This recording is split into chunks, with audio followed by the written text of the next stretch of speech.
제1장 복도에 남은 장바구니 바퀴 자국. 사람이 늙어가면요, 가장 먼저 달라지는 건 손가락 끝 감각이라고 하더군요. 저도 어느 순간부터 장바구니 끌 때 손목이 저릿해져서 복도를 아주 천천히 지나가게 되었어요. 바퀴가 바닥을 스치는 그 사각사각 소리가 요즘 제 하루를 시작하는 신호죠. 아침 아파트 복도는 아직 햇빛이 들어오지 않아 형광등 불빛이 길게 드리워져 있었어요. 벽돌 사이에서는 겨울 냄새가 은근하게 섞여 나오고 복도 끝에서 누군가 창문을 여는 소리가 들렸지요. 저는 늘 하던 대로 오른손으로 벽을 가볍게 짚고 장바구니를 뒤로 살짝 끌며 내려가고 있었어요. 그런데 그날은 복도에 나오자마자 공기가 조금 달랐어요. 조용한 게 아니라 어딘가에서 사람들이 숨을 죽이고 기다리는 것 같은 느낌. 저는 고개를 들었고 부녀회장 최미경 씨가 두 팔을 꼬고 서 있는 게 보였어요. 그 옆에는 얼굴이 낯선 부동산 젊은 여자도 서 있었고요. 미경 씨가 혀를 차며 말하더군요. 오늘도 시끄럽게 끄시네요, 어르신. 저는 잠깐 멈춰서 말했어요. 아이고, 제가 또 소리 냈나요? 죄송해요. 요즘 손목이 좀 안 좋아서. 그런데 미경 씨는 제 말을 듣지도 않아요. 뒤에 서 있던 젊은 여자가 제 등을 훑더니 말했죠. 요즘 층간 민원 많잖아요. 어르신도 조심하셔야죠. 그 말에 제가 웃으려다가 목구멍이 막히는 기분이 들었어요. 엘리베이터가 도착하고 미경 씨는 제 팔을 살짝 밀며 먼저 들어갔어요. 저는 뒤로 비켜섰죠. 안에서 그녀가 주민한테 말하는 게 들렸어요. 오늘도 새벽에 소음 때문에 깨서 죽는 줄 알았다니까. 출근도 못할 뻔했어. 아파트 하층에서 올라오는 된장찌개 냄새, 전단지 꽂는 우편물 소리, 바람 때문에 흔들리는 복도 창문 소리. 이 모든 평범한 소리들 속에서 저는 점점 제 존재가 더 작아지는 느낌이 들었어요. 하지만 그날 가장 마음에 걸렸던 건 장바구니 바퀴가 남긴 얇은 바닥 자국이었어요. 왜냐하면 미경 씨가 아까 제게 이렇게 말했거든요. 이 자국들 다 어르신 거잖아요. 관리실에서도 말 많이 나와요. 그때 이상한 생각이 스쳤어요. 왜 저것을 전부 내 탓이라고 하는 걸까? 내가 아닌 다른 사람이 낸 자국을 내 탓으로 돌리려는 걸까? 그날 저는 뭔가 잘못 돌아가고 있다는 걸 처음으로 깨달았습니다. 제2장 내게 씌워진 소문들. 아파트 단지라는 곳이요. 말 한마디가 참 이상하게 퍼져요. 누가 처음 말했는지도 모르는데 어느 순간부터는 그 소문이 마치 오래된 사실처럼 굳어버리더라고요. 그게 참 사람 마음을 제일 힘들게 하는 일인데 말이에요. 그날 오후 저는 분리수거를 하려고 계단 옆 재활용장으로 내려갔어요. 겨울 햇살이 아파트 벽에 부딪혀 하얗게 번지는 모습이 참 예뻤죠. 바람이 차갑긴 했지만 이런 평범한 풍경이 저는 좋아요. 그게 나이 드는 재미랄까? 다른 사람들은 그냥 지나쳐도 저는 꼭 잠깐 서서 바라보게 되는 그런 순간이요. 그런데 재활용장 문을 여는 순간 안에서 들리는 목소리에 발걸음이 멈췄어요. 여자 주민의 목소리. 아, 그 할머니 말이야? 저번엔 음식물 쓰레기도 그냥 버렸대. 악취 때문에 미칠 뻔했다잖아. 또 다른 여자 목소리. 그리고 밤에 소리 지른 것도 그 할머니래. 요즘 노인이면 아무도 뭐라 못하니까 더 막대하는 거지. 저는 문 뒤에서 숨을 삼켰어요. 음식물은 저는 늘 조금씩 남긴 걸 묶어서 버렸는데 밤에 소리를 지른 적은 더더욱 없고요. 내 얘기를 저렇게 쉽게 하는구나. 그 생각이 드니까 가슴이 꾹 눌리는 것처럼 아파왔어요. 문을 열고 들어가려 하니 그 둘이 저를 보고 확 조용해지다가 얼굴을 서로 바라보며 슬쩍 웃음을 터뜨렸어요. 거기 담긴 의미를 몰라서 모르는 나이는 아니죠. 저는 아무 말도 못하고 조용히 비닐봉지를 놓고 돌아섰어요. 그러자 뒤에서 또 작게 들리더군요. 우리도 좀 편하게 살아야지. 재개발되려면 이런 세대는 나가줘야 돼. 재개발? 그 단어가 가슴속에서 쿵 하고 울렸어요. 얼마 전 부동산에서 문자를 받긴 했어요. 우리 아파트가 재개발 추진 중이라는 내용이었죠. 그런데 단지 구석구석에서 벌써부터 이런 말이 오가는 건 몰랐어요. 저는 손에 든 장갑을 꽉 쥐고 단지 안쪽 길을 천천히 걸었어요. 차들이 왔다 갔다 하고 아이들이 킥보드를 타고 지나가는데 왠지 저만 그 길 위에서 떠 있는 사람 같았어요. 아파트 놀이터 옆 벤치에 앉았을 때 등 뒤에서 인기척이 들리더군요. 낯선 젊은 여자의 목소리였어요. 할머니, 이 동네 오래 사셨죠? 돌아보니 어제 복도에서 봤던 그 부동산 여자였어요. 정장 코트를 입고 손엔 비싼 브랜드 가방을 들고 있더군요. 제가 주변을 쭉 둘러보는 사이 그녀만은 아주 다른 빛깔이었어요. 저는 대답했어요. 어머, 오래 살긴 했죠. 그러자 그녀는 너무 친절한 미소를 지어 보이더군요. 하지만 그 미소가 왠지 이상하게 날 서 있는 느낌이었어요. 여기 어르신이 좀 불편해 하시죠? 재개발되면 어르신도 편해지실 텐데. 그러니까 주민들하고 갈등 없으셨으면 좋겠어요. 갈등. 저는 그 단어가 참 낯설었어요. 제가 뭘 했다고 갈등이라니요? 저는 조용히 말했어요. 난 그런 거 상관없어요.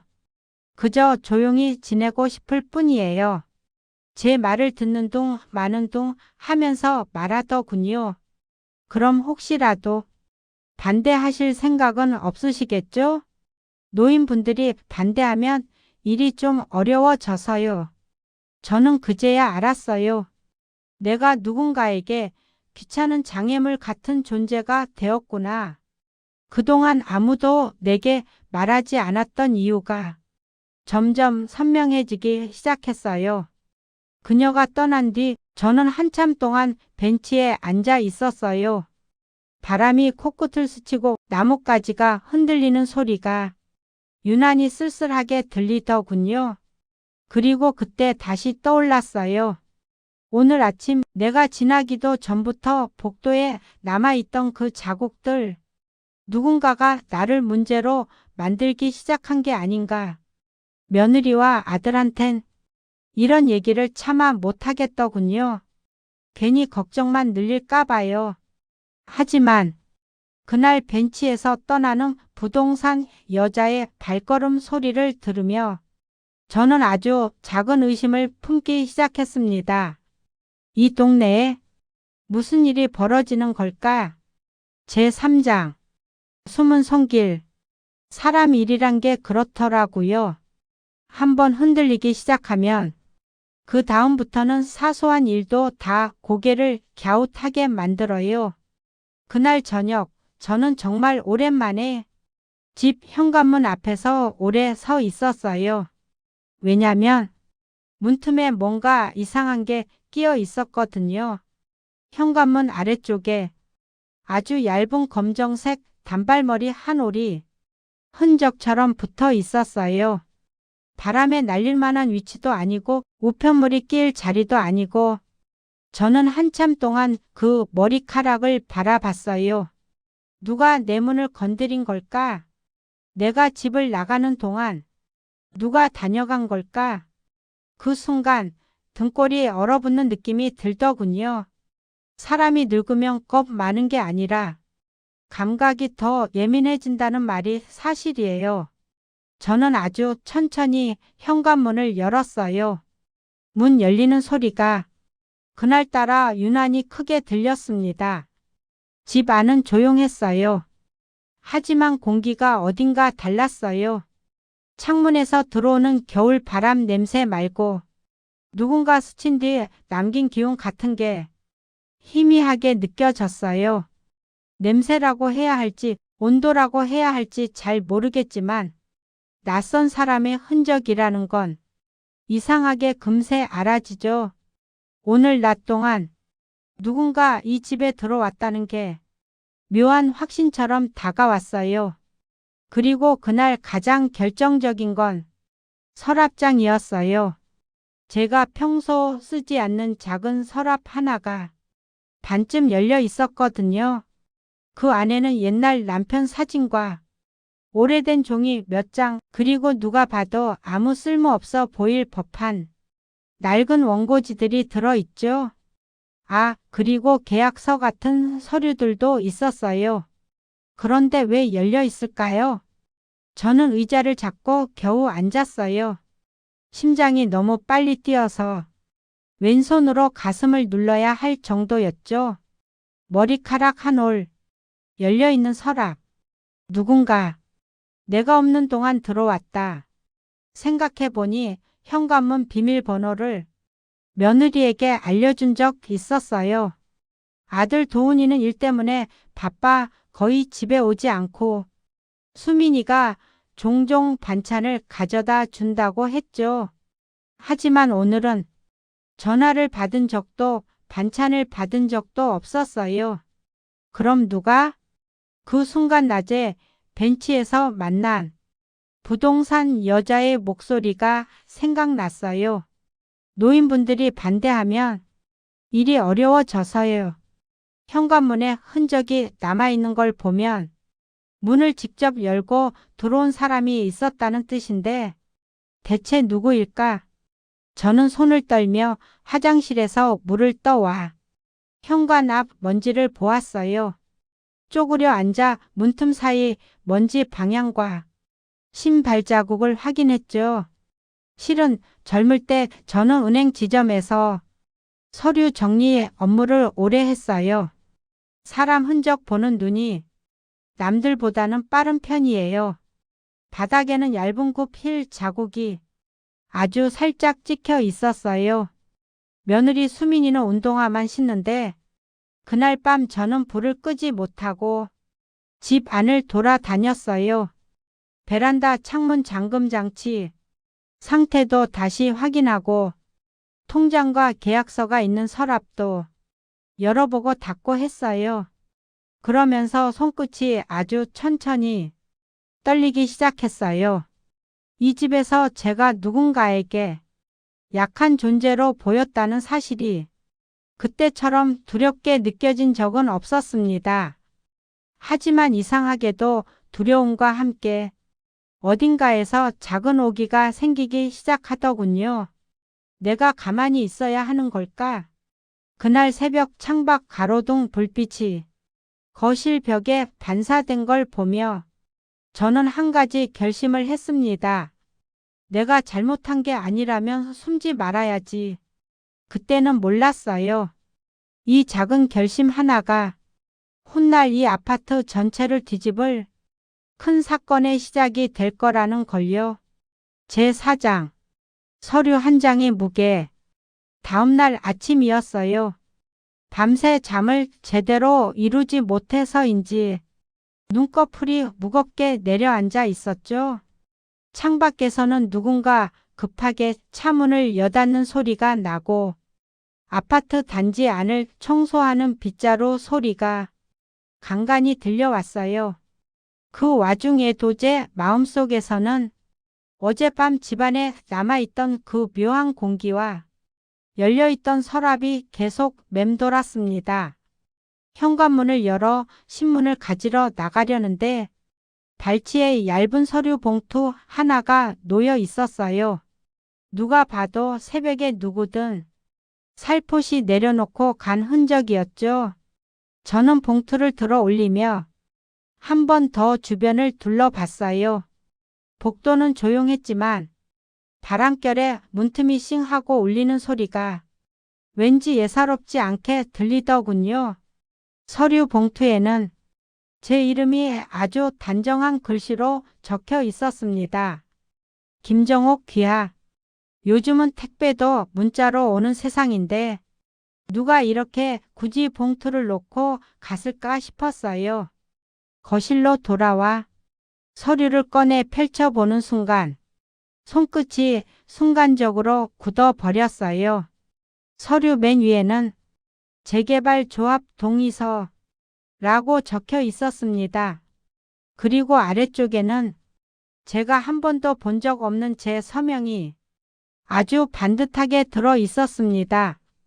그 글씨체가 이상하게 제 필체와 비슷했어요. 하지만 저는 분명 이런 서류에 서명한 적이 없었어요. 저는 손을 가만히 떨며 서류 끝까지 천천히 읽어 내려갔습니다. 제가 재개발에 찬성한다는 내용, 추후 이사 비용을 지원받는 조건, 그리고 103동 301호의 원소유자 김정옥은 이 계약 내용을 모두 이해하고 서명하였다. 라는 문장까지 적혀 있었어요. 저는 서류를 다 읽고 난 뒤 아주 한참 동안 아무 말도 못했습니다.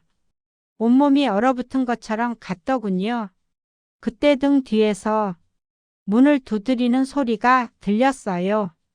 똑똑 똑똑. 저는 놀라서 서류를 접어 식탁 아래로 밀어넣고 현관문을 향해 천천히 걸어갔어요. 문을 열자 부녀회장 미경 씨가 서 있었습니다. 얼굴은 웃고 있었지만 그 웃음이 이상하게 굳어 있었어요. 미경 씨가 말했어요. 어르신 문 앞에 서류 놓고 갔나요? 아침에 지나가면서 보니까 있던데. 그 말투가 자기 입으로 말할 땐 웃고 있었지만 눈빛은 전혀 웃고 있지 않았어요. 저는 잠시 숨을 고르고 말했죠. 네, 방금 봤어요. 근데 이게 무슨... 그런데 미경 씨가 제 말을 끊으며 턱에 손을 얹고 말하더군요. 아, 동의서요. 어르신이 재개발 찬성하신다길래 우리 조합장님이 서류만 맞춰 드린 거래요. 그 말에 제 심장이 순간 멈추는 듯 했어요. 나는 찬성한다고 말한 적이 없어요. 그때는 돋보기 너머로 미경 씨의 얼굴이 마치 기다렸다는 듯 숨을 들이쉬는 모습이 보였어요. 어르신 요즘 자꾸 잊어버리시잖아요. 그런 말씀도 하신 거죠, 뭐. 그 말에 제 목 깊은 곳에서 뭔가 뜨거운 것이 올라왔어요. 나를 치매처럼 만드는구나. 그 말투, 그 표정, 그 억지가 전부 다 의미가 있는 듯 보였어요. 저는 아주 담담하게 말했어요. 난 그런 말 한 적 없어요. 서명도 한 적 없고요. 미경 씨는 표정을 바꾸지 않은 채 말했습니다. 어르신, 동네 사람들 다 알고 있는 얘기예요. 어르신이 찬성한다고 했다고. 그 순간 제가 잘못 들었나 싶을 정도로 귀에서 웅 소리가 들렸습니다. 내가 하지도 않은 말이 이미 사실처럼 만들어져 있었다는 뜻이었어요. 미경 씨는 발을 툭 치며 돌아서며 말했죠. 확인해 보시고 동의서 조합장님께 가져다 드리세요. 늦어지면 우리도 힘들어요. 작게 웃는 소리가 들리더군요. 저는 다시 서류를 꺼내 들고 식탁 앞 의자에 앉았어요. 손바닥에서 식탁 나무결이 느껴졌는데 그 감촉이 묘하게 거칠었습니다. 그날 제 마음속에서 아주 작은 점 하나가 확실한 선으로 이어지기 시작했습니다. 그리고 그 선은 곧 이 아파트 전체를 뒤흔들 진실을 향해 점점 더 굵어지고 있었어요. 제5장 숨겨진 땅 문서. 다음날 아침 저는 평소보다 훨씬 일찍 눈이 떠졌어요. 잠을 설친 탓에 머리는 띵했고 창문 틈으로 들어온 겨울 바람은 얼굴에 닿자마자 찬 기운이 서늘하게 감돌았어요. 식탁 위엔 어제 접어두었던 그 문제의 동의서가 마치 제게 말을 거는 것처럼 조용히 놓여 있었죠. 저는 뜨거운 물을 한 컵 데워 손을 감싸 쥐고 한참을 앉아 있었어요. 사람이 나이 먹으면요, 두려움보다 억울함이 더 크더군요. 누가 봐도 억지인지 뻔히 아는데 그걸 말해도 아무도 믿어주지 않을 것 같은 그 마음 말이에요. 그렇게 앉아 있다가 문득 생각났어요. 그 서류가 어디서부터 잘못됐는지 알아야 한다. 제가 잘 모르는 일이 아닌지 하나씩 짚어보고 싶었어요.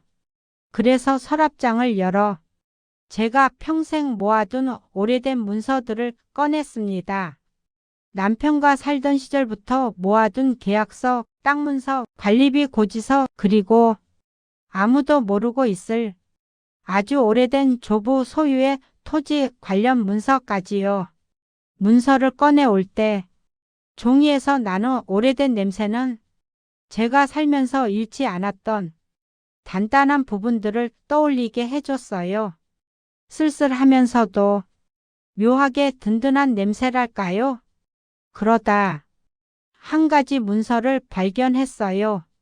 아파트 준공 전에 조부가 남겨준 땅 문서였어요. 땅 일부가 재개발 대상지의 핵심 부지라는 것. 그리고 그 땅을 제가 상속받은 것으로 명확하게 기록되어 있었습니다. 나는 이 아파트에서 그냥 사는 사람이 아니었구나. 그 사실을 다시 확인한 순간 오랜 시간이 지나 잊고 있었던 기억이 떠오르기 시작했어요. 남편이 아프던 어느 날 저에게 했던 말이 있었죠. 정호가, 내가 없더라도 우리 아이들 지킬 힘은 내가 갖고 있어야 한다. 너는 모르는 척해도 내 이름으로 된 게 많아.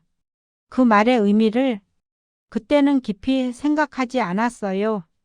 내가 그 말을 이해한 건 남편이 떠나고 몇 년이 지난 뒤였죠.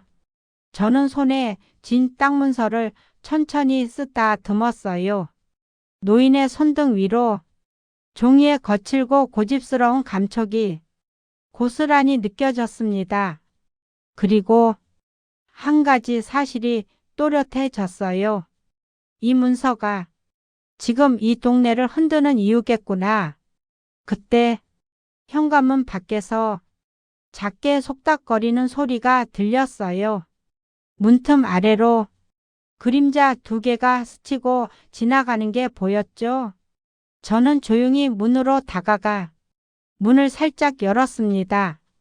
복도 끝에서 부녀회장 미경 씨와 부동산 중개업자 세라 씨가 무언가를 나누며 걸어가고 있었어요. 세라 씨의 말이 들렸어요. 동의서만 받으면 끝나요. 그 할머니는 모를걸요. 자기 땅이 얼마나 중요한지도. 그 말에 제 입술이 떨렸어요. 저는 문을 닫으며 손등으로 입을 막았어요. 그 소리가 심장까지 박히는 느낌이 들었어요. 나를 몰아내려는 이유가 단순한 민폐 때문이 아니었구나. 그때부터 저는 하나하나 퍼즐이 맞춰지는 듯 했어요. 민폐 소문, 허위 사진, 복도 자국, 그리고 날아온 동의서. 모든 게 제가 재개발 핵심 지분자라는 사실을 감추기 위한 조작이었다는 것이죠. 저는 천천히 땅 문서를 접어 제일 깊은 서랍 안쪽에 넣었어요. 그 아래 남편이 남긴 일기장이 있었는데 그 일기장을 꺼내 펼치려다 손끝이 멈췄어요. 아직은 때가 아니라는 생각이 들었어요. 이제는 정면으로 마주해야 한다고요. 도망가거나 숨으면 더 쉬운 먹잇감이 될 뿐이라는 걸 늦게나마 깨달았어요. 그리고 모든 걸 확인하려고 관리사무소로 향했어요. 관리사무소엔 항상 나를 못마땅해 하던 직원이 있었죠. 제가 들어서자 그 직원이 고개도 들지 않고 말했어요. 무슨 일로 오셨어요? 저는 최대한 단단한 목소리로 말했어요. 어제 복도에 놓인 동의서 말입니다. 저한테 동의했다고 누가 말했나요? 직원은 잠시 당황한 얼굴이더니 곧바로 태도가 바뀌었어요. 그건 조합 쪽에서 저희는 잘 모릅니다. 그 말만 하고 슬쩍 시선을 피하는 모습이 더 불안하게 느껴졌어요. 이미 너무 많은 사람들이 잘못된 사실을 알고 있는 것 같았거든요. 관리사무소를 나오며 저는 제 두 손을 바라봤어요. 노인의 손이지만 매일 장바구니를 끌고 밥을 지어 먹고 동네를 지키며 살아온 손. 이 손으로 내 자리를 지켜야 한다. 그 다짐이 서류 한 장을 덮고 나온 순간 정말로 제 속에서 단단해지기 시작했습니다. 제6장 무너진 벽과 터져버린 의심. 그날 밤이었어요. 해가 완전히 져서 아파트 단지 안쪽 가로등만 주황빛으로 길을 비추던 시간, 창밖에서 사람들이 웅성거리는 소리가 들려 저는 거실 불도 켜지 않은 채 커튼 사이로 조용히 밖을 내려다 보았어요. 단지 입구 근처에 조합 관계자들과 주민 몇 명이 모여 있었고 그 앞에는 약간 무너져 내린 담벼락이 보였어요. 주민들이 한마디씩 내뱉는 소리들이 겨울밤 공기를 타고 저희 집 창문까지 선명하게 들렸죠. 큰일 났다니까. 재개발 구역 표시가 왜 바뀐 거야?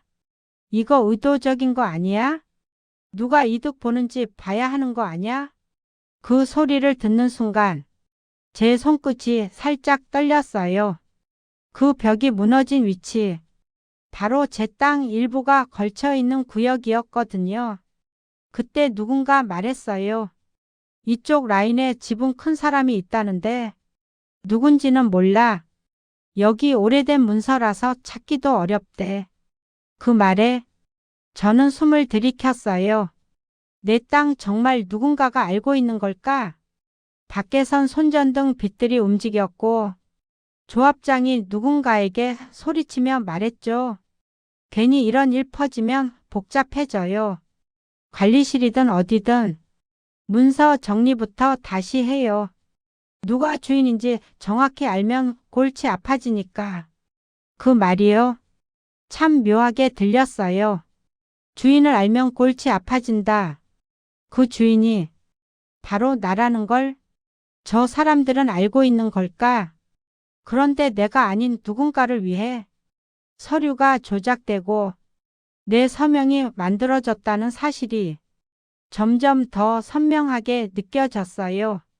그날 밤 저는 밖에서 벌어지는 소동을 조용히 바라보며 한 가지 불길한 느낌이 들었어요. 이건 단순한 민폐 프레임이 아니구나. 누군가 내가 없기를 바라는 건가? 그렇게 창문에서 떨어져 나와 거실 불을 켜려는데 그때 현관문이 아주 살짝 흔들렸어요. 누군가 밖에서 손잡이를 잡았다 놓은 듯 미세한 떨림만 느껴지는 정도였죠. 저는 움직이지 않았어요. 문틈 아래로 그림자가 스치는 것이 보였지만 누군지는 알 수 없었어요. 몇 초 뒤 복도에서 구두 굽소리가 점점 멀어지는 소리가 들렸어요. 그 소리가 낮에 관리사무소에서 본 부동산 여직원의 구두 소리와 아주 비슷했습니다. 그녀의 발걸음 소리는 늘 탁, 탁, 탁 짧고 규칙적인데 그날도 똑같았어요. 저는 거실 한가운데에 서서 등줄기로 식은땀이 흐르는 걸 느꼈어요. 그러다 문득 생각났죠. 오늘 밤 서류를 보러 또 온 걸까? 그 순간 열린 서랍, 나도 모르는 새 퍼져 있는 소문, 그리고 잘못된 서명까지. 모든 장면이 하나로 이어졌어요. 내가 아니라 저 사람들이 더 급한 거구나. 그건 저에게 닥친 공포와 동시에 상황을 아주 정확히 보는 깨달음의 순간이었어요. 저는 방으로 들어가 땅 문서와 오래된 서류들을 꺼냈어요. 그리고 그 문서를 촛불 위에 비춰 물자국이 있는 부분과 이전 인감 도장 부분들을 하나씩 확인했어요. 문서 맨 아래에 아주 희미하지만 확실한 도장이 찍혀 있었어요. 그 도장은 조부의 이름 위에 찍힌 인장인데 오래된 도장 특유의 번짐과 마모가 있었고 그건 절대 위조로 만들기 어려운 질감이었어요. 그 문서를 확인하는 순간 확신이 들었어요. 내가 이 땅의 진짜 주인이다. 제 심장이 천천히 뛰기 시작했어요. 그 문서, 지금 제 손에 있었거든요. 이 사건은 이제 단순한 민원이나 오해가 아니었어요. 누군가의 계획이었고 그 사람이 누구든 이미 너무 많은 것을 알고 있었어요. 저는 결심했어요. 내가 먼저 움직여야 한다. 그렇게 제 마음속에서 아주 조용하지만 단단한 불씨가 켜지기 시작했습니다. 제7장 범인으로 찍힌 날. 다음 날 아침 평소보다 유난히 시끄러운 소리가 들렸어요. 엘리베이터 문이 열리는 딱딱한 금속음, 누군가 뛰어다니는 발소리, 휴대폰 알람이 동시에 여러 개 울려대는 듯한 혼란스러운 분위기. 저는 아직 잠옷 위에 가디건만 걸치고 문을 열었습니다. 복도에는 주민 몇 명이 모여 있었고 그 가운데 부녀회장 미경 씨가 어디선가 들고 온 종이 한 장을 흔들며 서 있었어요. 미경 씨가 제 쪽을 바라보며 말했어요. 어르신, 이거 어제 밤에 CCTV 영상이에요. 그리고 여기에 어르신이 찍혔네요. 그 말에 저는 숨을 삼켰어요. 제가? 어디서? 그녀가 건넨 종이에는 흐릿한 흑백 사진처럼 보이는 캡처 화면이 있었어요. 한 여자의 실루엣이 아파트 단지 담벼락 근처에 서 있는 모습이었죠. 사진 속 사람은 패딩 점퍼를 입은 누군가. 머리는 짧아 보였고 얼굴은 보이지 않았어요. 하지만 미경 씨는 단정짓듯 말했어요. 저도 영상 봤어요. 걸음걸이가 어르신이랑 똑같아요. 전에도 새벽에 많이 돌아다니시잖아요? 저는 놀란 나머지 말이 바로 나오지 않았어요. 어젯밤 저는 밖에 나간 적이 없었는데 저런 패딩도 없는데 그런데 주변 주민들이 웅성거리며 말하기 시작했어요. 어르신이 밤에 혼자 돌아다니는 거 여러 봤다던데 저번에 새벽 2시에 엘리베이터 타셨다잖아. 그 담벼락 무너진 곳. 어제도 어르신이 지나간 자리래. 그 말들이 마치 한꺼번에 절 향해 날아오는 돌처럼 느껴졌어요. 저는 떨리는 목소리로 말했어요. 저는 어젯밤 한 발도 집 밖으로 나가지 않았어요. 거짓이 아니라 정말 안 나갔어요. 그러자 뒤에서 누군가 조용히 말했어요. 어르신, 기억이 가물가물하신 거 아니에요? 그 말이 제 귀를 파고들며 가슴 밑바닥을 후벼 팠어요. 기억이 가물가물하다. 치매 프레임. 드디어 그 말이 공개적으로 나오는구나. 저는 너무 억울해서 숨을 크게 들이쉬며 말했어요. 저는 정신 멀쩡해요. 나가면 나갔다. 안 나가면 안 나갔다. 분명히 기억합니다. 하지만 주민들의 얼굴은 이미 결론을 내린 표정이었어요. 그 순간이었어요. 아들 도훈이가 엘리베이터에서 뛰어나왔습니다. 눈이 휘둥그레지고 저를 보자마자 소리쳤어요. 엄마, 무슨 일이에요? 그러자 부녀회장 미경 씨가 아주 기다렸다는 듯이 표정을 고쳐 앉으며 말했죠. 도훈 씨, 어머니가 어젯밤 사고 현장 CCTV에 찍혔어요. 저희도 조심스럽지만 이런 문제는 정확히 해야 해서요. 도훈이는 말도 안 된다는 듯 종이를 낚아채 보더니 말했어요. 이게 우리 엄마라고요? 얼굴도 안 보이는데? 주민들은 슬쩍슬쩍 서로 쳐다보며 입술을 깨물고 있었어요. 확신은 아닌데 의심은 하고 싶은 표정. 그때 저 멀리에서 또박또박 굽 소리가 들렸어요. 부동산 여직원이었습니다. 그녀는 손에 들고 있던 태블릿을 들여다보며 막 도착한 듯 숨을 정리하더니 제게 향해 미소를 지었어요. 그리고 말했어요. 어르신, 저 미안해요. 하지만 제보가 너무 많아서요. 그녀가 들고 있던 태블릿엔 누군가 찍은 사진 여러 장이 슬라이드쇼처럼 돌아가고 있었어요. 언제 찍힌지도 모르는 제가 복도를 지나가는 사진, 장바구니를 끌고 가는 영상 캡처, 집 앞에 비닐봉지를 두고 지나가는 누군가, 그리고 어둑한 조명 아래 저와 비슷한 체격의 여자가 어디론가 가는 실루엣.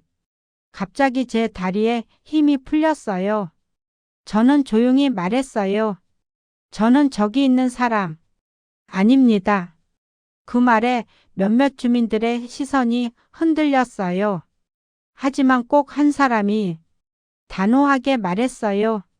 전에도 밤에 혼자 돌아다니시잖아요. 저번에 비닐봉지 터트린 것도 어르신이라던데? 저는 그 자리에서 숨이 턱 막히는 것 같았습니다. 저런 얘기 처음 듣는 말이었어요. 그때 아들 도훈이가 갑자기 목소리를 높였어요. 누가 그래요? 누가 우리 엄마를 그렇게 말하는데요? 증거라도 있어요? 근데 그 순간 부녀회장이 말했죠. 여기 있어요. 증거. 그녀가 태블릿을 돌려 보여준 것은 바닥에 떨어진 음식물 쓰레기가 찍힌 사진. 그 옆에는 장바구니 바퀴 자국이 선명하게 찍혀 있었어요. 바로 그 자국. 처음 복도에서 봤던 그 자국이요. 저 자국. 내가 지나기 전부터 있었는데 그 진실을 여기 있는 사람들은 아무도 모르는 거였죠. 그리고 그 순간 저는 깨달았어요. 누군가 내 흔적을 계속 만들고 있다. 그게 가짜 흔적이든 조작된 사진이든 어딘가에서 내가 문제 인물이 되도록 계획하고 있다는 걸. 주민들의 시선이 한꺼번에 절 향할 때 저는 단 한 가지 생각만 했어요. 이제 정말 가만히 있으면 안 되겠구나. 제8장 뜻밖의 목격자. 복도 분위기는 이미 저를 범인으로 정해놓은 듯 흘러가고 있었어요. 부녀회장 미경 씨는 주민들 틈에서 팔짱을 낀 채 승리감을 감추지 못한 표정이었고, 부동산 여직원은 태블릿을 들고 고개를 갸웃거리며 마치 제가 변명하는 게 예상된 순서라는 듯 행동하고 있었죠. 하지만 그 순간 복도 끝에서 아주 낯익지만 오래 보지 못한 얼굴이 등장했어요. 그 얼굴은 우리 집 바로 아래층에 사는 82살 최순애 할머니였어요. 순애 할머니는 지팡이를 짚고 천천히 걸어오면서 주민들을 향해 말했어요. 왜들 난리야. 정옥이가 그런 사람이 아닌 거 당신들이 더 잘 알 텐데. 그 한마디의 순간 복도가 조용해졌어요. 아무도 할머니가 이렇게 나설 줄 몰랐던 거죠. 저도 마찬가지였어요. 순애 할머니와는 가끔 엘리베이터에서 인사만 했는데 이런 상황에서 저를 대신해 나설 분이라고 생각하지 못했어요. 순애 할머니는 지팡이를 바닥에 톡 치며 말했어요. 어젯밤? 그래, 나 봤다. 정옥이는 우리 집 앞에서 하루 종일 안 나갔다. 그 말에 주민 몇 명이 얼굴을 마주 보며 불편한 표정을 지었어요. 그러자 미경 씨가 빠르게 말을 끊었죠. 할머니, 저희가 본 CCTV에 찍힌 건 정옥 어르신 체격이에요. 얼굴은 안 보이지만 거의 확실하다니까요. 그러자 순애 할머니는 눈을 가늘게 뜨고 단호하게 말했어요. 그 CCTV 담벼락 방향이 아니라 놀이방 출입구에 달린 거 맞지? 나도 그 영상 봤다. 밤 11시 넘어서 저기 부녀회장이랑 지금 저 아가씨가 그쪽 지나가던데 복도 전체가 얼어붙었어요. 미경 씨 얼굴이 굳어졌고 부동산 여직원은 입술을 꼭 다물며 시선을 돌렸어요. 순애 할머니는 저를 한번 바라보며 천천히 말을 이었어요. 그리고 이 사람은 밤마다 집안에 불도 안 켠 채 문 밖을 살피는 사람이야. 어젯밤에도 우리 집 천장 울릴 정도로 누가 막 뛰어다니던데 그게 정옥이일 리가 있어? 그 말에 주민들 표정이 흔들리기 시작했어요. 사진과 영상으로만 믿던 것들이 누군가의 한마디로 균열이 생긴 거죠. 그때 아들 도훈이가 한 발 앞으로 나서며 말했어요.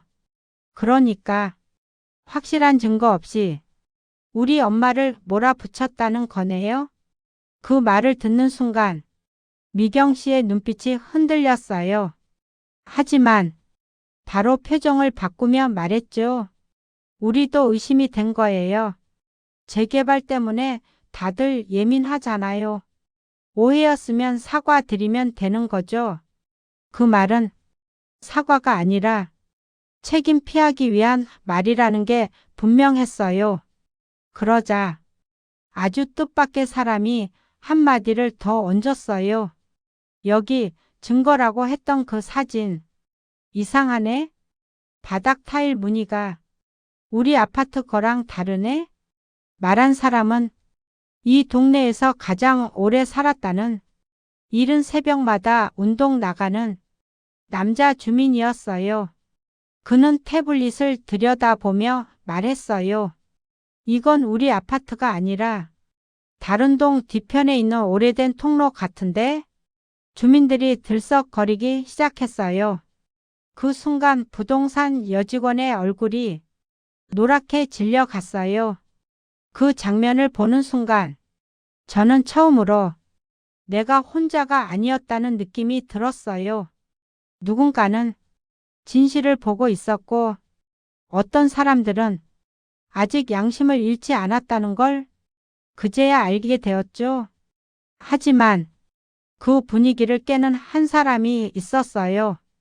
바로 조합장 박지훈 씨. 그는 팔짱을 끼고 웃으며 말했어요. 아무리 그래도 문제가 많은 세대가 있는 건 사실이잖아요. 이런 일 하나하나가 쌓이면 주민들 불안해집니다. 그 말은 내 존재를 다시 문제로 만들려는 것이었죠. 그런데 그 말이 끝나는 순간이었어요. 순애 할머니가 작게 한숨을 쉬며 말했습니다. 정옥이가 이 땅 주인 할배 손녀라는 걸 너희는 모르지? 그 순간 공기가 딱 하고 부서진 듯 했어요. 주민들이 동시에 저를 바라보았고 그 시선 속에는 놀람, 혼란, 그리고 두려움까지 섞여 있었습니다. 제가 땅의 주인이라는 사실이 처음으로 사람들 입에서 직접 흘러나온 순간이었어요. 저는 손끝을 가볍게 오므리며 떨리는 마음을 진정시키려고 했어요. 이제 시작이구나. 제9장 주인을 밝히는 문서. 그날 낮 순애 할머니의 말이 복도를 헤집고 간 뒤로 아파트 전체 분위기가 완전히 달라졌어요. 주민들은 서로 눈치를 보며 아무 말도 하지 못했죠. 누구도 그럴 리 없다라고 반박하지 못했어요. 왜냐하면 그동안 보여준 조합 사람들의 행동이 너무 수상했기 때문이죠. 저는 심장이 두근대는 걸 진정시키며 천천히 집 안으로 들어갔어요. 문을 닫고 기대 앉으니 다리가 후들후들 떨리더라고요. 사람에게 모욕당하고 억울하게 몰린 날도 많았지만 오늘처럼 내가 누군지 알아주는 사람이 딱 한 명이라도 있다는 사실이 이렇게 큰 힘이 될 줄은 몰랐어요. 하지만 이대로 감정에만 빠져 있을 수 없었어요. 이젠 증거를 내놓아야 할 때라고 내 마음 깊은 곳에서 아주 명확한 목소리가 들렸어요. 그래서 서랍 깊숙이 숨겨두었던 그 땅 문서를 꺼내 들고 돋보기를 찾았어요. 손이 떨릴까봐 왼손으로 오른손을 가볍게 받쳐 들었죠. 문서 위에 돋보기를 대니 옛날 인쇄물의 먹색이 잔잔하게 번져 있는 게 보였어요. 그리고 무엇보다 중요한 조부의 인감이 아주 선명했죠.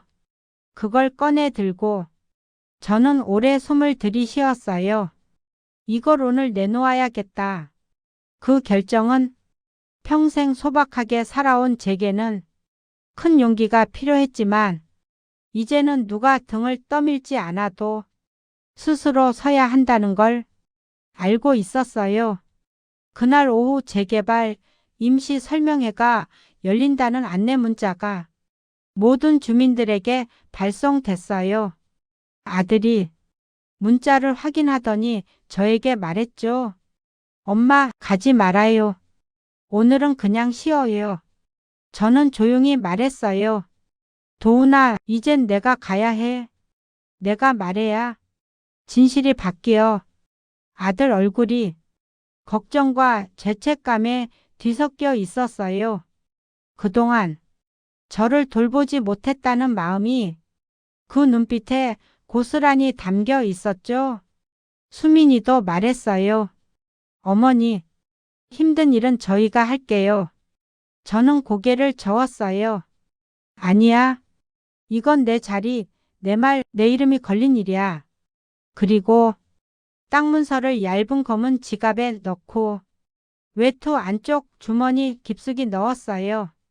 밖은 차가운 겨울바람이 불었지만 내 마음속엔 오랫동안 꺼져 있던 불씨가 조용히 타오르는 느낌이었어요. 설명회장은 아파트 커뮤니티 센터 작은 강당이었어요. 그곳엔 이미 조합장, 부녀회장, 부동산 여직원, 그리고 주민들이 빽빽이 모여 있었죠. 제가 들어서자 수군거리는 소리가 들렸어요.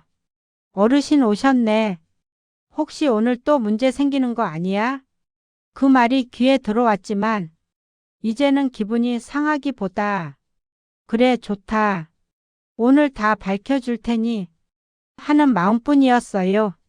조합장 박지훈은 상투적인 말투로 설명을 시작했어요. 재개발은 주민 모두의 이익을 위해서고요. 간혹 반대하거나 문제를 만드는 세대가 있어도 우리는 이해합니다. 그 말에 몇몇 주민들이 제 쪽을 슬쩍 보았어요. 저는 입술을 꾹 다문 채 기다렸어요. 설명이 끝나고 민원 질의 시간. 박지훈이 일부러 저를 향해 말했죠. 김정옥 어르신, 혹시 하실 말씀 있으세요? 사람들의 시선이 한꺼번에 저를 향했어요. 저는 등을 곧게 펴고 단상 앞으로 천천히 걸었습니다. 그 순간 마이크 앞에서 말문이 막히는 줄 알았어요. 하지만 손 안에 집 문서의 감촉이 제게 용기를 주었어요. 저는 라고 말하려던 순간 순애 할머니가 뒤에서 말했어요. 정호가 너 말해라. 내가 겪은 일 다 말해라. 그 한마디가 마치 등을 밀어준 것처럼 제 마음을 꽉 잡아줬어요.